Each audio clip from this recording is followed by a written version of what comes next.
जय श्री जगन्नाथ।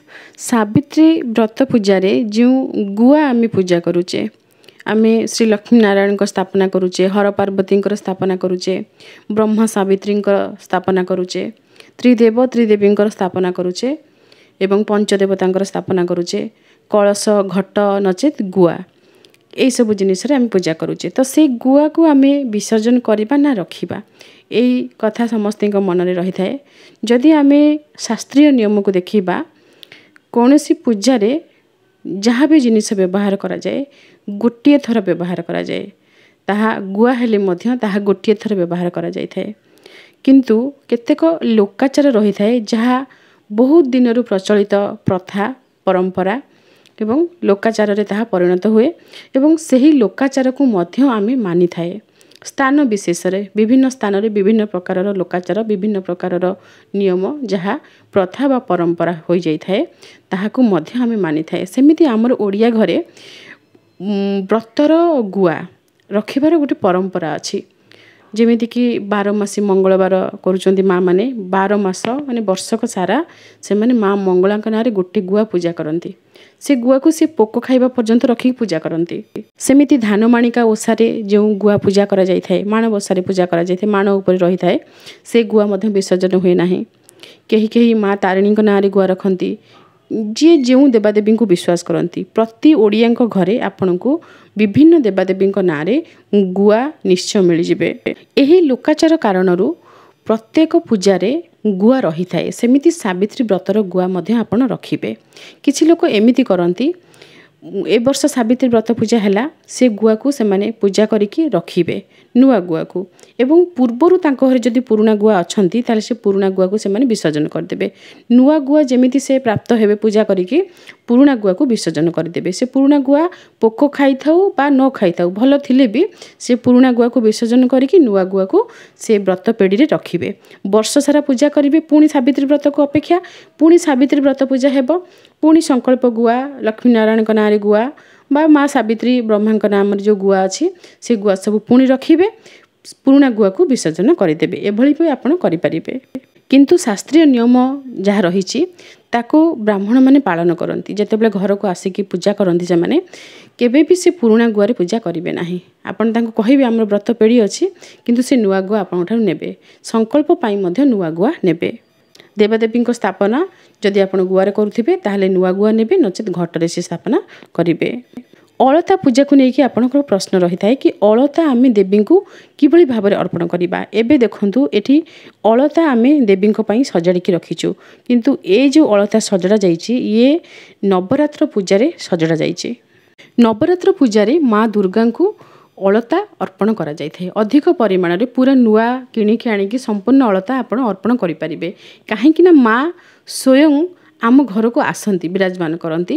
कन्या पूजा रे जने कन्या को आमे माँ को स्वरूप भाव में पूजा करते। से निजे होचंदी माँ, तेणु जेहेतु निजे माँ आसती तेणु कन्या को ही आमे वस्त्र अलता तांकर पसंद तांका हाथ को जमी माप हेब सेमिति चूड़ी ए सब किछि आमे अर्पण करि थाए। तेणु सेइथिरे आमे अलता तांको दे दे थाए। किंतु सावित्री व्रत रे आमे कन्या पूजा करूने, तेणु आपण माँ को गोटे छोट फरुआरे अलता अर्पण करिवे। दुईटी छोट छोट काठ फरुआ रखिदेवे, गोटे सिंदूर गोटे अलता। से आपण माँ को प्रत्येक वर्ष टिके टिके नुआ अलता से फरुआरे अर्पण करेंगे। एवं आपण केवल सिंदूर पूजा करके माँ को पाखरे बा शंखा पूजा करके से शंखा सिंदूर को आपण पिंधिबे। शंखा सिंदूर ही आमर संस्कृति परंपरा एवं आम धर्म रे ए सब जिनस पूजा रे लागि थाए। आपण निजे जदि घरे माँ सावित्री पूजा करेंगे, एठी आपण देखंतु चौरार मंडप उपरे गोटे पीढ़ा अच्छी। जो पीढ़ा उपरे गाढ़ा गोलापी रंगर गोटे कपड़ा पड़ी, नुआ कपड़ा एवं ता उपरे मुरुज पड़ी। मुरुजरे त्रिकोण मंडल लेखा अच्छी। त्रिकोण मंडल कहले दुईटी त्रिभुज परस्पर को क्रॉस करके जाइछंती एवं बाहर गोटे गोलाकार आकृतिर आपण गोल बुलेबे। तापरे अष्टदल पद्म माने 8 पाखुड़ा विशिष्ट पद्म फूल आपण लिखिबे। पूजा स्थान जेकोसी स्थान में आप पूजा करूँ ठाकुर घरे बा आपणकर घरे जो जगह अच्छी नचेत चौरार मंडप उपरे माँ वृंदावती को एमती आप गोटे नुआ शाढ़ी पिंधे दे पारे। माँ वृंदावती पाखरे नुआ शंखा अर्पण करा जाय थाए। माँ ही घर इष्ट देवी तेणु माँ पूजा करा जायकि तापर माँ सावित्री पूजा करा जाय एवं चौरार मंडप उपर सर्वदेवादेवी बास करती तेणु चौरार मंडप उपर माँ स्थापना करी आपण पूजा करें। 108 किंबा 8 गोटी दुब जदि 108 मिलूनी कौन स्थान रे दुबर अभाव रही 8 नहीं पारे 5 7 यही संख्यार आप दुब नहीं पारे एवं रक्षा सूत्र रे दुब को बांधिकी माँ को स्पर्श करके माँ को पाखरे रखिकी पूजा करदे। से ही दुब को आपण पूजा अंते आणवे आपणकर शाशु जदि अच्छा कि आपण घर कि बड़ नणंद अच्छा बड़ कहीं अच्छा ताले तांकु देबे सी स्वामी को आपणकर झाड़ीदेवे नचेत जदि कहीं नहांती आपण निजे मुंड ठारू देह हाथ सबू झाड़ीदेवे। माँ को कृपा आशीर्वाद मिल शरीर आरोग्य हो से बड़ मैंने आशीर्वाद करती से बड़ मैंने दुबरे झाड़वा कथा जदि कहीं नहांती ताले आपण झाड़ीदेवे। सान मैंने बड़ मानकर वंदापना करवा आशीर्वाद करवा ये सब नियम नहीं किंतु बड़ मैंने सान मान को झाड़ी दियंती आशीर्वाद करती वंदापना कर दियंती तो ये सब नियम रही से जदि कहीं नहांती ताले आपण मध्य दुबरे आपण झाड़ीदेवे मथा उपरे आपण अक्षत टिके पकेबे एवं प्रणाम करेंगे। सावित्री व्रत हो बा अन्य कौनसी व्रत हो पूजा परे आपण श्री शालग्रामंकर चरणामृत जदि आपण को प्राप्त होउची ताहले निश्चय प्रथमे आपण सेवन करेंगे। श्री शालग्रामंकर चरणामृत बा विष्णु चरणामृत पान करिबा पई देवता माने अपेक्षा करिथांती केवल सही गोटे जिनिस रे ही आपण को मुक्ति मिल पारिबो। ये मानव जन्मरू ये संसार जो बंधन अच्छी से बंधन रु आपन को मुक्ति मिल पार। अन्य कौनसी जल किंबा कहार पाद धुआ पानी पीदेले आपणकर मुक्ति संभव नुहे। समस्ते मनुष्य देवता स्थान कहीं नहीं पारिबेनी एवं श्रीहरि स्थान मध्य कहीं नहीं पारिबे नाही। कौनसी भी जल केबे भी हरिचरणामृत हो पारिबो नाही। श्री शालग्रामंकर चरणामृत पान करिबा परे आपण माँ सावित्री पाखरे भोग लगी फलमूल प्रसाद ग्रहण करेंगे। व्रतर पारणा परदिन करा व्रतर परदिन से दिन मध्य आपण स्नान करी ठाकुरंकर पूजा करिके तापरे हरिचरणामृत आपण पान करेंगे तापर आपणकर व्रतर पारणा करेंगे। पारणा कहले प्रथमे देवतांकर प्रसाद ग्रहण करा जाय थाए तापरे सद्य रोषेई करा जायथिबा कोनोसी खाद्य ग्रहण करती। खाद्य ग्रहण करबा पूर्वरु पारणा द्रव्य एवं पिला माननकु गोमाता को किछि खाद्य ये सबु प्रथमे दिया जाय थाए तापरे खाद्य ग्रहण करा जाय थाए। सावित्री व्रत पूर्वरु बहु माने निज हाथ रे थिबा पुराना चूड़ी को चेंज कर दियंती कहीं माँ को पाखरे नुआ चूड़ी पूजा करके पिंधिबे किंतु आपण को पाखरे आउ समय नाही जदि आपण चेंज करि नाहंती पुराना चूड़ी आउ चेंज करिवे नाही। आज तो गुरुवार थिला गुरुवार चेंज करंती नाही काली शुक्रवार किंतु काली एकादशी काली गोटे बहुत भल दिन मध्य जेमति कि देवतांकर प्रतिष्ठा नामकरण दीक्षाकरण इत्यादि ग्रहण इत्यादि आपण करि परिबे तेणु भल दिन एकादशी अछि तेणु आपण चूड़ी चेंज करि परिबे नाही।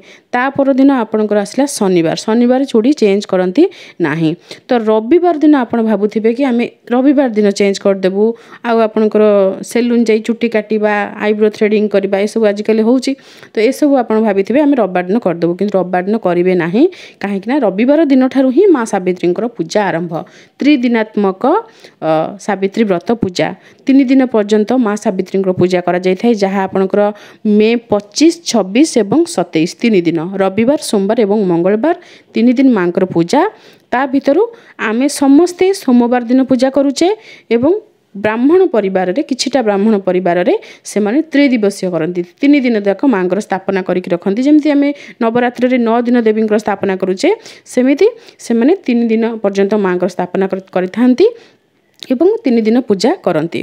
तो जेहेतु माँ पूजा आरंभ हो रविवार दिन तेणु से दिन आपण चूड़ी चेंज करवा चुट्टी काटिबा ए सब काम करेंगे ना बर पारिबे जदि मुंड धोईकी अरुआ खाइकी रहिबे काहेकि से दिन आपणकर एक बार प्रत्येक दिन सूर्य पूजा करिबार नियम रही। सूर्य पूजा न करिकी जदि अन्य देवादेवींकर पूजा करा जाय थाए ताहा दोषावह होता है सेठी व्यक्ति दोषर भागी हुअन्ति। सूर्य नारायण पंचदेवतांक मध्यरु अन्यतम तेणु तांकर पूजा प्रथमे करा जिवो तापर आम श्रीहरि विष्णुकर महादेवंकर और माँ दुर्गांकर श्री गणेशंकर पूजा करिपरिबा। जदि आपण अन्य दिन मानक भूली भी जाइछंती ताहा तो दोषावह निश्चय रहिबो, किंतु ओषा व्रत दिन में आपण भूलंतु नाही। सावित्री व्रत पूजा करुँच एत बड़ व्रत आपण मन में एत उत्कंठा रही एत उत्साह रही व्रत को लेकिन आप स्वामी करुँच, तेणु वैदिक रीतिनीति एवं शास्त्र को मानिकी आपण करने चेष्टा करेंगे। सूर्य पूजा, वृंदावती पूजा, घर ठाकुर पूजा, द्वारबंधर पूजा, ईशान पूजा, पितृ को धूप दीप किंबा आपनकर धूप आ पुष्प ये सब अर्पण करवा, पितृ को प्रणाम करवा, ये समस्त कार्य आपण सठिक भाव में संपादन करेंगे। जदि हम लिखिदेवे कागज में क्या क्यों पूजा, तापर आपण माँ सावित्री पूजा करेंगे। बाप घर जदि आपण अछंती ताहले किपरि पूजा करेंगे। जो बहु बाप घरे अछंती कौनसी कारणवशतः से सेठी थिबे, कौनसी असुविधा तांकर अछि सेथिपई से सेठी थिबे। असुविधा समय सबकिछि क्षमा दिया जाय थाए। अन्य घरर कुलबधू ओषा व्रत निज घरे करबा उचित। निज घरे ईशान पितृ एवं वृंदावती एमान भी जल पाइबा दरकार एवं पूजा धूप दीप ये सब पाइबा दरकार। जदि आपण घरे उपस्थित नहांती, आपण अनुपस्थिति समय आपणकर सासू माँ, आपणकर स्वामी, अन्य सदस्य माने अछंती से माने घरे यदि पूजा कर दउछंती बहुत भल कथा। जदि अन्य माने पूजा करि भी पारु नहांती किंतु आपण भी खराब परिस्थिति रे अछंती, ताहाले आपण दोषर भागी हेबे नाही। आपण बाप घरे रहिले मध्य सेठी आपण सूर्य पूजा करिवे, वृंदावती पूजा करिवे, तापरे माँ सावित्री पूजा रे बसी परिबे। घरे जदि पूजार आयोजन न करि पारुचंती मंदिर जिबे। मंदिर रे आपणकर साड़ी शंखा सिंदूर ये सब नहीं जिबे। ठाकुरों पई जेतिकी आपणकर सक्षम सेही अनुसार वस्त्र एवं फलमूल भोग, गोमाता को फलमूल भोगरू किछि खाइबाकू देबे, पिला मानकू भोग बांटी देबे एवं देवादेवी पाखरे जेमिति आपणकर वस्त्र फूल इत्यादि नना हस्तर लगी करेंगे एवं आपणकर पूजा करके आपण घर को आसबे, से प्रसाद सेवन करेंगे। व्रत पूजा मध्य नना सेठी करदेवे। आपण घरे गंठी पकातु बा मंदिर रे बसिकी गंठी पकातु। तो ये भाव में आप पूजा करें मंदिर रे। जदि सेठी सुविधा अच्छी ताहले आपण संकल्प करने को चाहूँगी ताहले व्यक्तिगत भाव में आप ब्राह्मण सहित कथा है कि आपन सेठी संकल्प मध्य करें। संकल्प क्यों समय कौन कर विषय आप ब्राह्मण सहित कथा है। सी क्यों समय फांका थे कहीं सावित्री व्रत में सब मंदिर में बहुत भीड़ रही है। तेणु कौन ब्राह्मण को जदि पारुचंती घर को डाकी पूजा करूँ तो से आपन को आर्थिक टिके खर्च अधिक पड़ पारे। आपण सुविधा अनुसार आप करें। गोटे प्रश्न थिला त्रिदिवसीय सावित्री व्रत पूजा करा जाउची, ता भितरु आमे गोटे दिन पूजा करूचे, तो एथिरे किछि भूल रहुची कि? भूल किछि भी नाही। नवरात्र पूजा जेतेबेले करा जाय थाए आश्विन मासरे 9 दिन धरी समस्ते व्रत करि पारंती नाही। ए व्रत अत्यंत कठिन व्रत। बिना भात खाइकी बहुत नीति नियमर सहित रहिबाकू पड़े नवरात्र व्रतरे। तेणु जो महिला माने 9 दिन धरी व्रत करि पारंती नाही से माने केवल दुर्गाष्टमी दिन व्रत करिथांती। तो सेथिरे कोन तांकर भूल रहे कि? तेणु कोनोसी भूल नाही। आपण सेथिपई व्यस्त होंतु नाही। सावित्री व्रतर समस्त प्रश्नर उत्तर भिडियो रे एवं कमेंट सेक्शन रे आमे देबा पई चेष्टा करिछु। आशा करूछु आज वीडियो आपनको पई सहायकारी होइथिबो। रहुछु। जय श्री जगन्नाथ।